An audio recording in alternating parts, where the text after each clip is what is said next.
forgotten like dust. They thought we were extinct. That wasn't just their assumption, it was their certainty, their smug declaration carved into the rotting history books of a shattered galaxy. We weren't defeated in battle nor forced into some hollow surrender. No, they believed we had been wiped out like pests, unworthy even of remembrance. The Thornax Confederation paraded through the corpse-littered remains of a century-long war against the Kravari Dominion, lifting their banners high over star systems, where entire civilizations had once sung with life. They toasted their hollow victory atop moons, cracked open by orbital bombardments, their laughter echoing through the dead silence of space. And in all their speeches, their grand announcements across the galactic networks, one name was conspicuously absent: humanity. Earth, they claimed, had been destroyed 50 years prior, a victim of a Dominion solar destabilizer designed to turn our star into a slow death sentence. Thornax didn't even bother to check if it worked. Why would they? In their cold, calculating logic, humanity was fragile, chaotic, and irrelevant. Their metrics, their sterile equations, told them that beings like us, emotional divided, impulsive, could never survive. What they failed to understand was that our chaos wasn't a weakness. It was a weapon. Our emotions weren't liabilities. They were accelerants. Our stubbornness wasn't foolishness. It was an evolutionary blade honed by countless extinctions we had already survived back on our little blue rock. The Thornax sang songs of conquest. They built statues to their arrogance, towering monuments to a war they believed had no remaining adversaries. They celebrated not just victory, but total dominion over a galaxy reshaped in their image. Yet in the forgotten ashes beneath the stars, something stirred, a heartbeat faint but unyielding. Humanity was never truly gone. We had simply become what the Thornax could neither measure nor destroy: the whisper in the void, the ember in the ash, the fury that refuses to die when the world demands silence. They erased our history from their records. They burned every archive, dismantled every reminder that humans had once stood among the stars. They thought if they erased the memory of us, the very idea of us, they could control the narrative forever. They believed that memory was a resource like minerals mined from a dead planet, something you could simply exhaust and forget. But memory, when tied to rage, doesn't fade. It sharpens, it festers, it grows teeth. And somewhere deep in the blackness of the Orion dust belt, 12 shadows stirred helix wolves forgotten by the world, but not by themselves. We were not dead. We were not defeated. We were just waiting. And the Thornax, in their pride, had committed a mistake older than war itself. They had mistaken silence for surrender. They had mistaken the graveyard for peace. They thought they had buried us. They didn't realize we were seeds. You don't kill chaos, you ignite it. Helix Wolves Ghost in the Dark.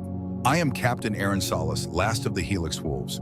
An operation so deeply buried that not even the highest councils dared admit we existed. We weren't soldiers anymore.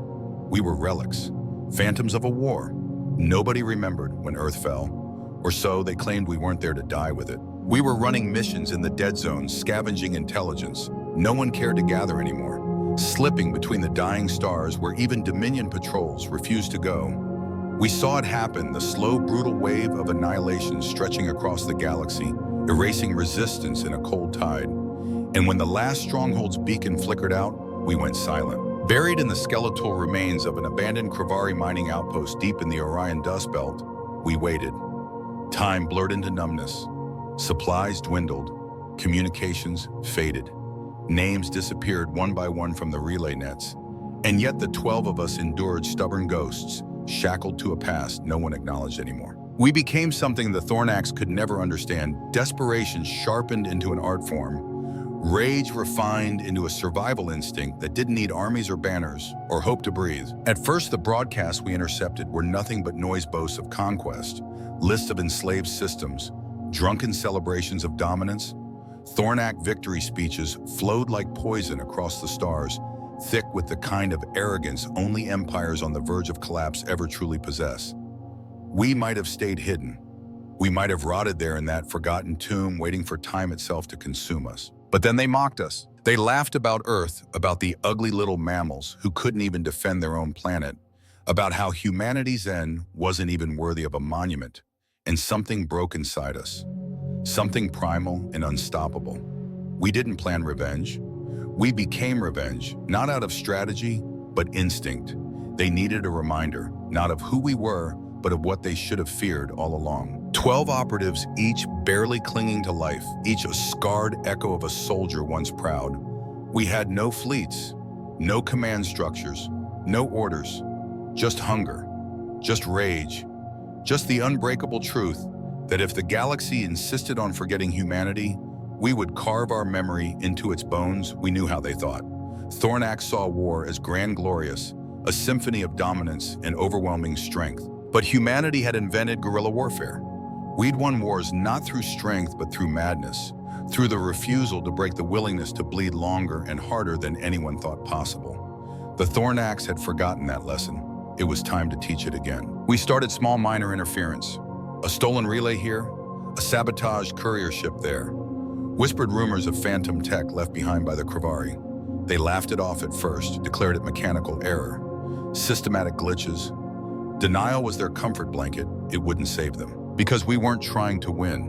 We weren't trying to conquer. We were trying to haunt them, to infect their perfect empire with fear, to remind every Thornax soldier that you could burn a world, but you could never extinguish the ghost you created. And we were many. Under the dead skin of Genta Prime, when we obliterated their war monument in a storm of fire and vacuum, we didn't just destroy a statue, we shattered their illusion of safety. Their broadcast cut off mid-sentence, their fleets scrambled like startled insects.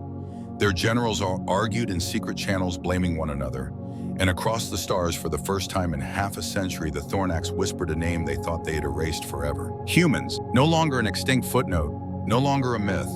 We had become something far worse. A memory that refused to die, a sickness they couldn't cure. And in the heart of every Helix Wolf burned one unshakable truth. We don't need armies to win. We just need you to remember why you should have feared us. Guerrilla strikes, chaos unleashed. We didn't strike like an army. We struck like a virus, unseen, relentless, impossible to contain. Precision was our oxygen, chaos, our currency. Every move we made was a cut in the tendons of an empire that believed it had nothing left to fear. Our first blows were whispers, misfires blamed on outdated Krivari sabotage, or random malfunctions. That was fine. We wanted them uncertain. We wanted their admirals to wake in the night sweating, wondering if the system failure in Sector 17 was just a glitch or the ghost of a dead world reaching up to tear their dreams apart. We hit their communication relays first, slicing deep into their precious infrastructure. A command outpost lost contact with its patrols.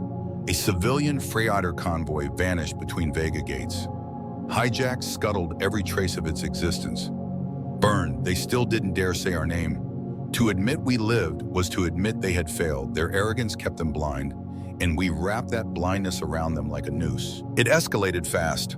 We sabotaged ceremonial war cruisers flaunting their so-called dominance across fallen territories. We hijacked one in the Zenthra spiral, sent it on a collision course with a Thornax munitions depot. The explosion rippled through 3 systems, a blossoming storm of fire and debris that turned their celebration into a funeral. Still, the Thornax refused to call it what it was. Still, they lied to themselves. But fear does not negotiate with denial. Fear grows in silence, festering, poisoning every order, every whispered conversation in the shadows of their council chambers. We intercepted their transmissions. We heard the cracks forming, generals shouting, accusing each other of incompetence. High commanders stuttering on live broadcasts, their scaly skin twitching under invisible pressure. And every time another supply route collapsed, another patrol went missing. We left behind a simple message, a blackened human handprint seared into the hulls of their shattered pride. 3 blood-red words beneath it. We remember everything. We didn't need to defeat their fleets head-on. We needed to make their soldiers doubt the air they breathed, doubt the loyalty of their brothers, doubt the ground beneath their feet. Victory wasn't about wiping out ships or destroying planets. Victory was about making an empire destroy itself from the inside out. They started deploying hunting parties, special task forces trained to eliminate residual threats. Dozens of sleek Thornax interceptors swept through forgotten star lanes bristling with scanning arrays and tracker drones, but they were chasing smoke. We knew how to hide. We had learned from humanity's oldest instincts, honed in jungles and caves and trenches long before any Thornax had slithered from primordial sludge. We became the rattles in their air ducts, the cold shiver behind their admirals' necks. Our base remained invisible, buried inside a derelict asteroid mining colony, deep enough that even their best surface scans found nothing but lifeless rock. An AI ran the place, a half-sentient, half-mad machine we'd saved away from Dominion purges long ago. In exchange, it gave us what no amount of tech could replicate. Silence, absolute suffocating silence. The kind that drives the enemy insane faster than bullets. The more they tightened their grip, the more systems slipped through their fingers. Resistance cells that had gone dormant for decades stirred to life again. Pirate clans once content to scavenge now hunted Thornax ships for sport, fueled by the growing myth of the human ghosts. It wasn't just war anymore, it was legend. A story whispered from slave pens to mining colonies to back-alley cantinas across the galaxy. The dead species isn't dead, it's coming for you. The Thornax began overreacting, cracking down harder on their occupied worlds. Mass arrests, public executions, mining colonies bombed flat on suspicion alone. They thought brute force could smother the myth we had become. But every body they dropped only added to the fire. Every atrocity they committed turned our legend sharper, brighter, more undeniable. They didn't realize it yet, but they were already bleeding out. Not from laser blasts, not from super weapons, but from the slow, merciless infection of an idea they could never erase. Humanity wasn't gone. Humanity had just changed the rules of the war. And as they scrambled, in panic, deploying ever more desperate measures, we moved in the shadows, relentless as gravity, certain of one truth. They weren't fighting soldiers, they were fighting a memory sharpened into a blade. Titan base echoes of survival. The signal came like a ghost tapping at the edges of our crumbling sanity, a flicker of encrypted Terran code thought lost to a dead Earth. At first, we assumed it was a trick, some psychological trap laid by the Thornax to flush us from hiding. But it wasn't Thornax encryption. It wasn't Dominion either. It was pure Earth, raw and ancient, untouched by the corruption of decades of silence. The message was simple. This is General Ko, Unified Defense Command. If you're out there, you're not alone. We survived. Titan base stands ready. For a full minute, nobody spoke. We stared at the cracked holoscreen, frozen as if daring it to vanish and leave us in our grief again. 12 ghosts in a tomb of forgotten ore suddenly yanked back into the realm of the living. Titan base, the last hidden fortress of Earth, still existed. Beneath the methane oceans and ice storms of Saturn's ancient moon, humanity's heart still beat faint and defiant. Juno, our tech specialist, was the first to find her voice. "Holy hell, Earth's alive!" Her whisper cracked the silence like gunfire. Rico grinned through bloody teeth. "We're not ghosts anymore," he rasped. "We're the beginning of a goddamn revolution." The weight shifted instantly inside the command cavern. Years of rot and waiting peeled away like a dead skin. We weren't just survivors anymore. We were the tip of a buried spear finally being pulled free. General Ko's signal wasn't just a beacon, it was a call to arms, a command scrawled across the stars. Rise. But hope is a dangerous weapon. It cuts both ways, and even as our blood stirred, we knew the Thornax would sense it too. Movements changed across their fleets, subtle at first like a ripple across still water. Patrol patterns tightened. Convoys rerouted sectors, once brimming with self-congratulation, now buzzed with frantic energy. They didn't know what had happened yet, but they could smell the shift in the air, the way animals sense a coming storm. 1 week after we received the signals, Thornax declared martial law across 12 sectors. They rounded up thousands of Kravari civilians, torched entire mining colonies for insurrection risks. Fear turned their empire into a rabid beast, lashing out blindly at everything and everyone. They didn't know where we were. They didn't know who was coming for them, but they knew something had awakened. And we, the forgotten sons and daughters of a murdered world, were ready to answer. We started hitting harder, faster. Coordinated strikes across multiple systems, timed to the second, sabotaged refineries, ambushed patrol fleets, hacked civilian broadcasts showing Thornax atrocities to every corner of their empire. Each move was a spark in dry grass. Resistance cells, some dormant for decades, flared to life, emboldened by the myth of humanity's return. Pirate clans joined for the thrill, Kravari remnants for revenge, and countless others simply because they refused to be ruled by monsters anymore. They wanted to erase us from history. Instead, we were writing a new one in fire and blood. And always after each blow, we left our mark, a scorched human handprint. And those 3 immortal words, we remember everything. It wasn't just sabotage, it was memory warfare, a campaign of rage and sorrow fueled by generations of betrayal and loss. Every victory reminded the galaxy that we had once dared to dream among the stars. Every defiant axe stitched our story deeper into the fabric of space. Thornax could bomb cities, silence broadcasts, murder civilians, but they couldn't erase belief. Belief that humanity, for all its chaos and frailty, was still out there, still fighting, still refusing to die quietly in the night. And deep beneath the ice of Titan, an old arsenal stirred, waiting for the right moment to ignite the galaxy anew. Titan Base wasn't just a shelter. It was a loaded gun pointed at the heart of every tyrant who thought they had snuffed us out. The Thornax had mistaken silence for death, but we weren't silent anymore. We were coming. Hope is the sharpest weapon in a dead man's hand. Herald awakens. Fight for the future. It started with a vibration through the long-range scanners, a distortion, subtle at first, then overwhelming as it ripped across the outer sectors like a black scream. We picked it up just hours after launching. Operation Widow's Teeth, our 5-point simultaneous strike on Thornak listening posts. It wasn't Thornak tech. It wasn't Krivari leftovers. No, this was something else, something ancient and terrible in its quiet approach. It moved without broadcasting an ID, without declaring intention, slicing through space like a black blade through soft flesh. Juno's hands danced over the control interface. Whatever it is, she said, voice taut with a fear she didn't bother hiding. It's headed straight for Titan Base. The Wraith, our battered stealth corvette, ducked low into Saturn's rings using the debris as cover. From there, we watched it arrive, a leviathan blotting out the stars, its silhouette devouring constellations. The Herald, whispered Vex, our sniper, his voice a broken rasp. None of us asked how he knew. Some horrors announced themselves without words. Dominion tech worse than Thornak arrogance. A Herald-class dreadnought wasn't built for battles. It was built for annihilations. Last time one had been unleashed, it erased the moons of Callus in under 3 hours. And now it was here, bearing down on humanity's last flicker of resistance. Titan Base couldn't run. It couldn't hide. It was buried under kilometers of methane ice built for endurance, not escape. If the Herald found it, Earth's final breath would be snuffed out without a trace. We didn't have fleets. We didn't have reinforcements. We had 12 people, one decrepit ship, and a fistful of stolen Krivari tech duct-taped into improvised weapons. But we also had something the Thornax and their Dominion puppet masters never understood. We had nothing left to lose. General Ko's response was grim but resolute.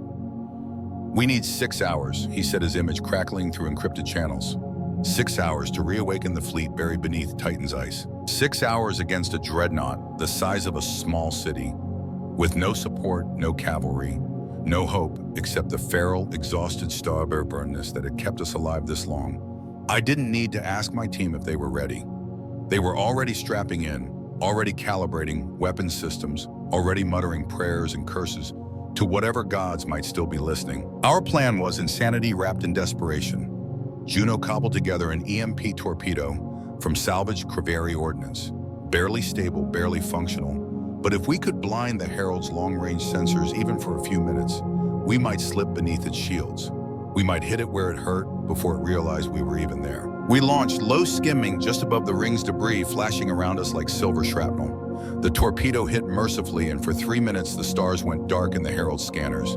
We slipped under its belly, riding the thin margin between its failing shields and the void.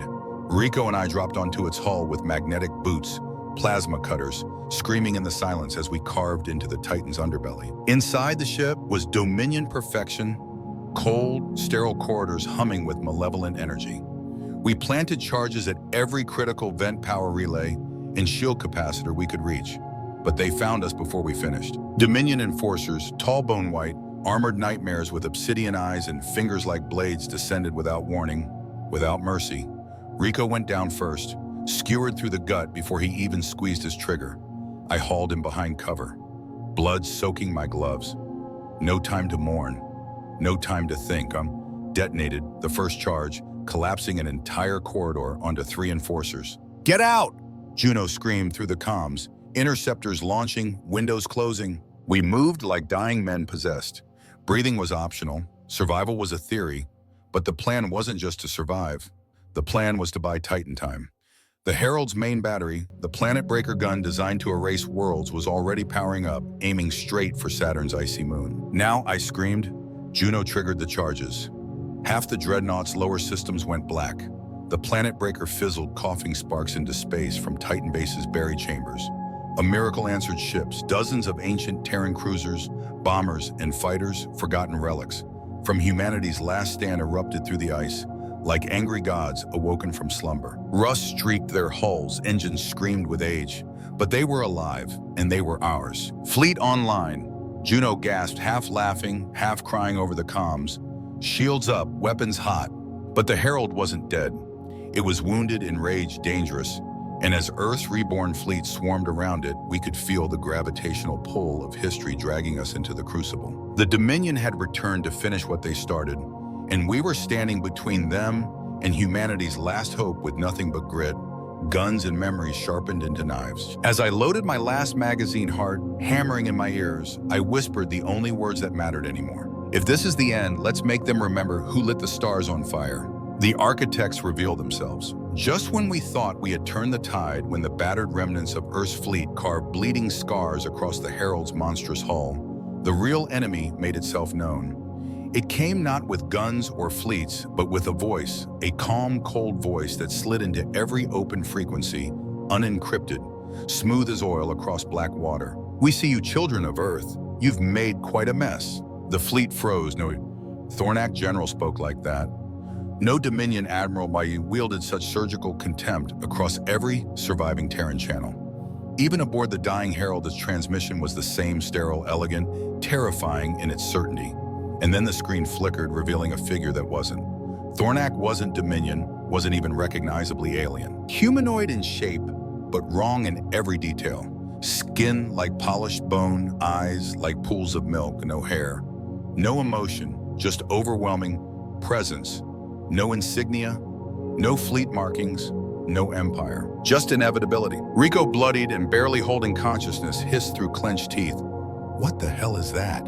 I didn't answer because in the dark corridors of classified Earth files, in whispers traded between intelligence operatives, too scared to document their findings, I had heard rumors of those who gave the Dominion the solar destabilizer that killed Earth, of those who armed the Thornaks in secret trading, forbidden technologies like gods to ants, of those who never fought openly, but instead adjusted the variables of galactic existence like a mathematician erasing unsatisfactory lines from an equation. The architects, the being on the screen, spoke again, voice colder than vacuum.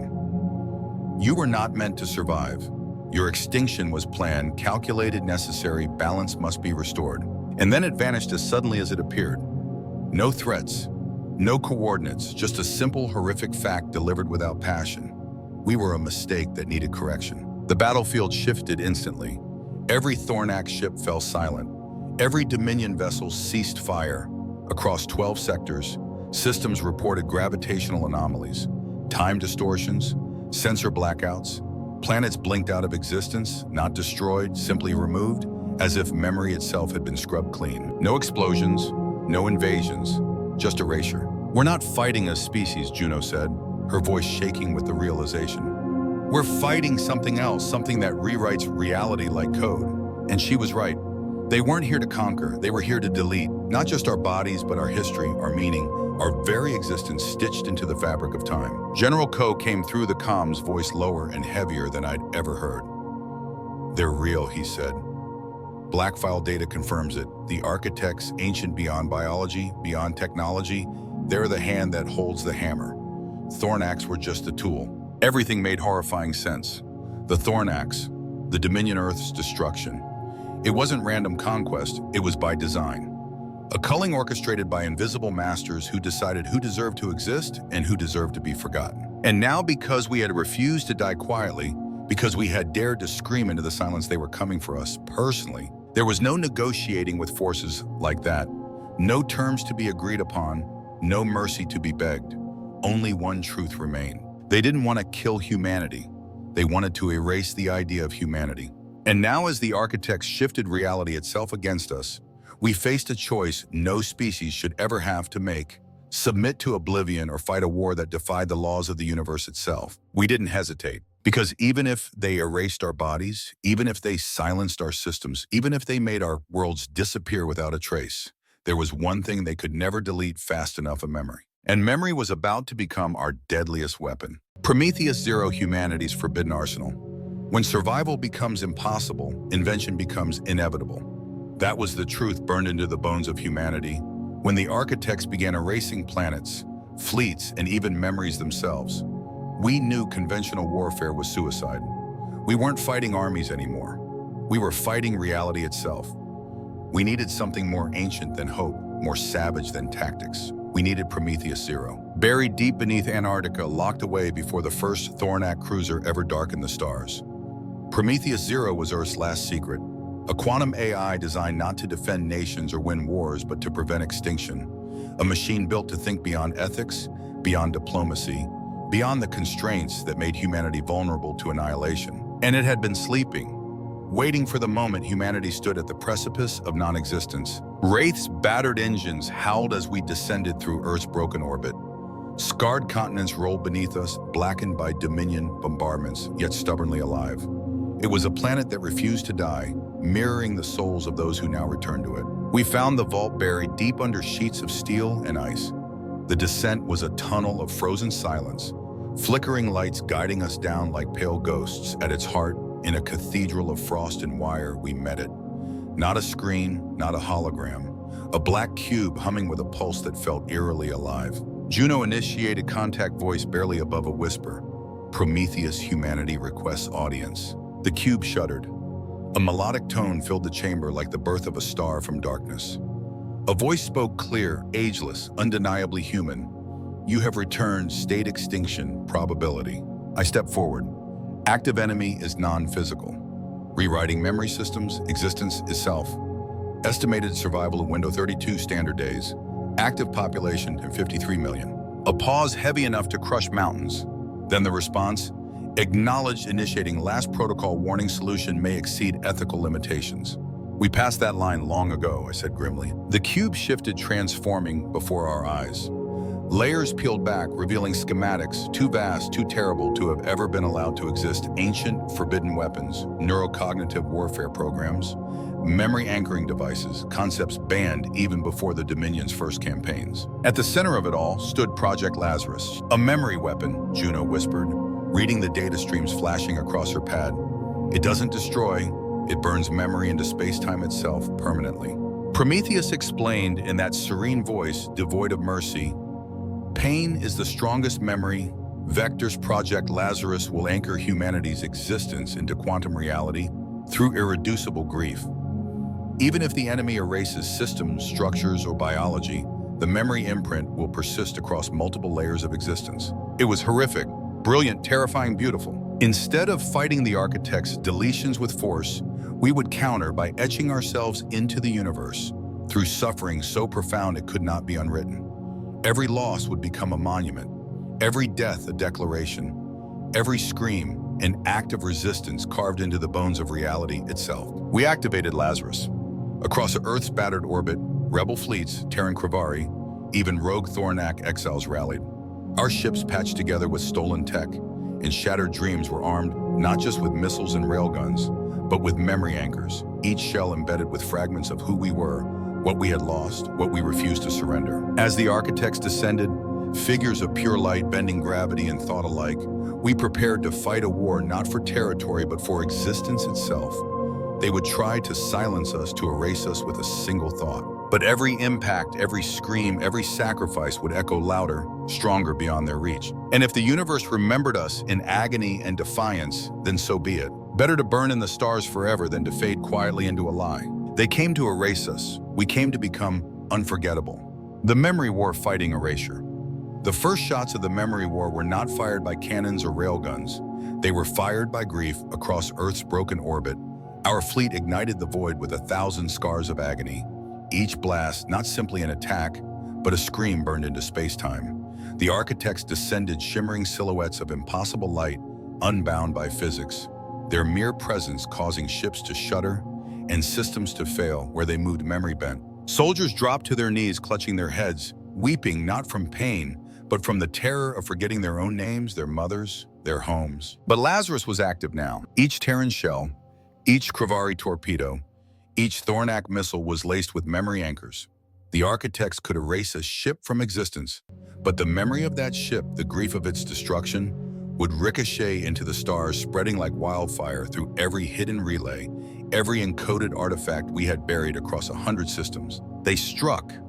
We remembered, they erased, we endured, they silenced. We screamed back with the force of a billion lost voices. The battlefield was a storm of paradox. Ships would vanish mid-maneuver, whole wings blinking out like dying dreams, only to reappear moments later in the minds of every survivor, their sacrifice fueling the next wave of defiance. It wasn't about numbers anymore. It wasn't about fleets or firepower. It was about outlasting annihilation itself. I watched as the first architect touched a Terran dreadnought, and the ship ceased to exist, not with an explosion, but with an agonizing whimper of history unspooling. But as the light faded, 5 other ships recorded its last transmission and broadcast it outward. Its name, its battles, its captain's final curse. It lived on, imprinted in memory, and that memory struck back a retaliatory salvo that forced the architect to recoil, not from damage, but from the unbearable permanence of grief. Juno's voice crackled in my ear. They can't delete fast enough. We're infecting reality faster than they can erase it. For every soldier who died, their final heartbeat became a beacon. For every world that vanished, its people's last stand burned into the molecular structure of space-time.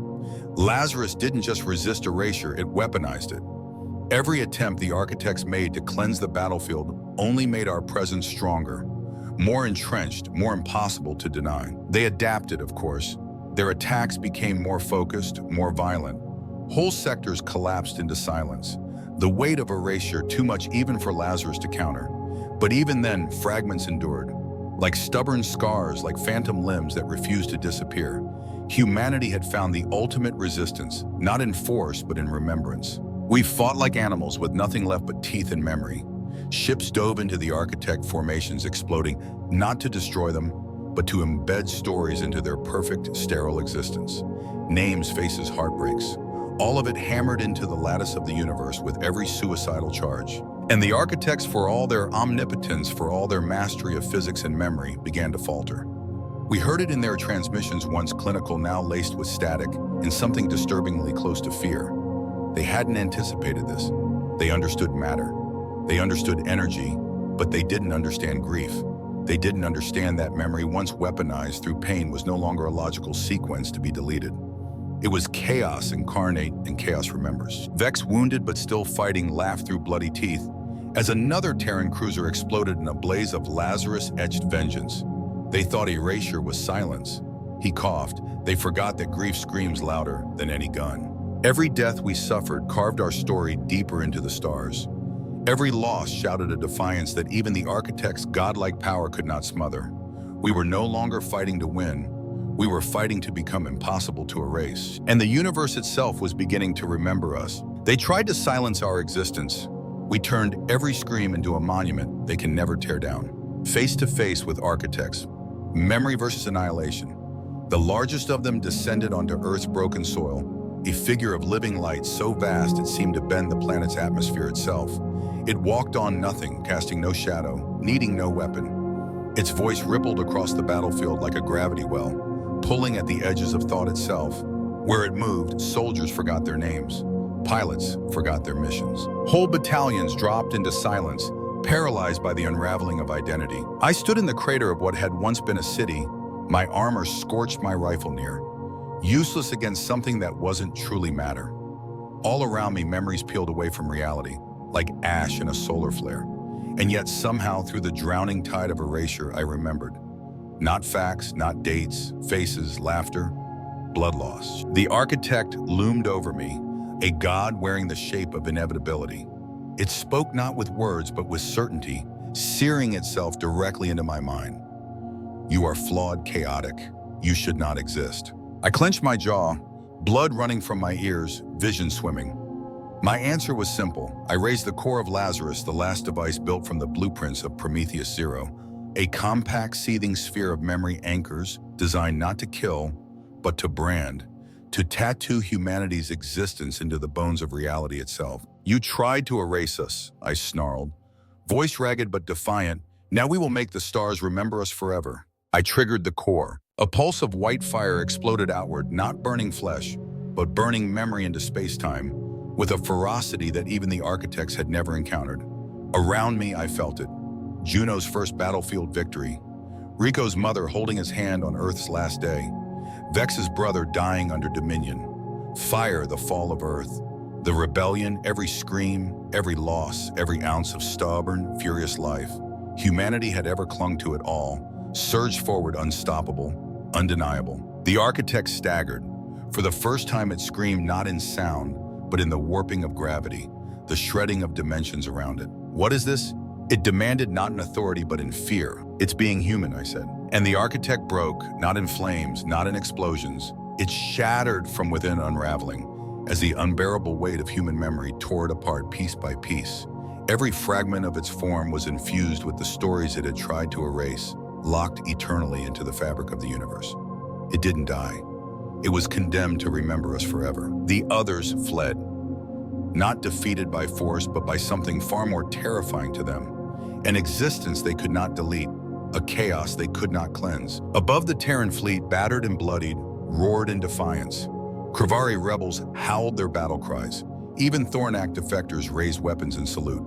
We had not just survived, we had changed the rules of reality. We had carved our existence into a cosmos that had once conspired to forget us. We did not erase the architects. We infected them. In the days that followed, systems once silenced by fear began to stir. Worlds that had disappeared, reappeared in memory, reborn by the sheer stubborn will of those who refused to forget.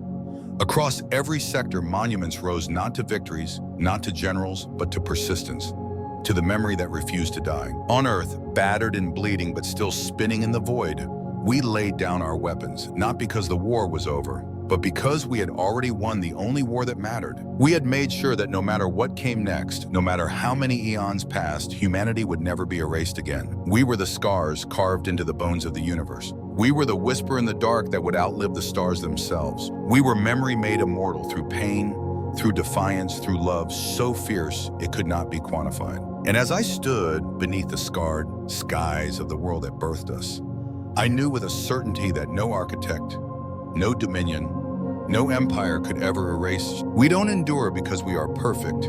We endure because we remember who we are. Conclusion. Humanity becomes eternal. Weeks passed and the galaxy changed its tone. Species that had once mocked humanity sent emissaries draped in banners of respect. Monuments rose on planets that had once burned our flags, etching into stone and steel. The simple truth they could no longer deny. Humanity had endured the impossible. We had not survived because of superior weapons or overwhelming numbers. We had survived because we refused to be forgotten. Earth became more than a birthplace. It became a symbol not of power but of persistence.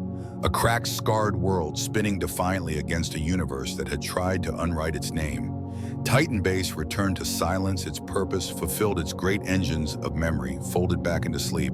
Prometheus Zero. The mine that had given us Lazarus was once again sealed beneath Antarctica's frozen veins, too dangerous to leave active, too sacred to destroy. Juno, who had laughed through blood and grief, buried the activation keys somewhere. Even I did not know. Some things, after all, must remain buried until the world truly forgets why it needed them. As for the rest of us, the remnants of Helix wolves, the fleet born from Earth's ice and grief, we did not rebuild empires. We did not forge new dominions. We did not crown new kings. We told stories. Stories of the day the stars trembled. Stories of the day memory itself rose up in rebellion. Stories of the broken humans who turned their pain into a weapon sharp enough to scar the gods. Even now, sometimes I wake up in the middle of the night, the remnants of old battles flickering behind my closed eyes. I hear the names that almost disappeared from existence altogether. Rico, Vex, Juno, Ko. Names that now live in the very atoms of reality, woven into the breath of newborn stars carried on the silence between galaxies. I remember them. We all do. And now, so does the universe. You can erase maps. You can burn cities. You can silence songs. But you cannot kill memory, not if we refuse to let it die.